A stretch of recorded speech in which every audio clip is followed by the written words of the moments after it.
महाराष्ट्राचे माजी मुख्यमंत्री आणि काँग्रेसचे बडे नेते अशोक चव्हाण यांनी आपल्या आमदारकीचा आणि काँग्रेस सदस्याचा राजीनामा दिलाय। त्यानंतर आज त्यांनी उपमुख्यमंत्री देवेंद्र फडणवीस आणि प्रदेशाध्यक्ष चंद्रशेखर बावनकुळे यांच्या उपस्थितीत मुंबईत भाजपमध्ये अधिकृतपणे प्रवेश केलाय। दरम्यान त्यांच्यासोबत अनेक आमदार सुद्धा भाजपमध्ये प्रवेश करण्याच्या चर्चेला उधाण आले आहे। त्यामध्ये एक नाव गोंदिया जिल्ह्यामधील काँग्रेसचे एकमेव आमदार सालेकसा देवरी विधानसभा क्षेत्राचे आमदार सहस्राम कोरोटे यांचे सुद्धा आहे।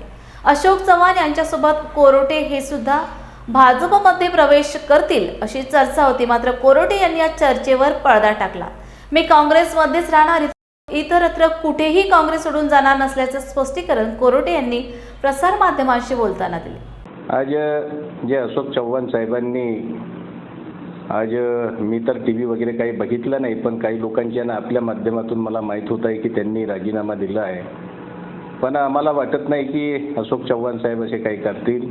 अशोक चव्हाण साहेब आमचे नेते आहे, महाराष्ट्रामध्ये काँग्रेसचे मोठे नेते आहे। आणि आता कशा प्रकारे त्यांनी म्हणजे राजीनामा दिला, कशासाठी दिला हे मला त्याविषयी कुठं काही माहीत नाही। गोष्ट राहिली काही आमदार त्यांच्यासोबत जाण्याची, तर ह्या संबंधामध्ये सुद्धा मला कुठल्याही प्रकारचे काही मान्य नाही, माहीत नाही। चर्चा झाली याबद्दल नाही, माझी अशोक चव्हाण साहेबांशी कुठलीही चर्चा नाही, कारण की दूरपर्यंत आम्ही मागील अधिवेशनामध्ये मिळालो, त्याच्यानंतर अशोक चव्हाण साहेबांशी कुठेही आमची चर्चा झालेली नाही।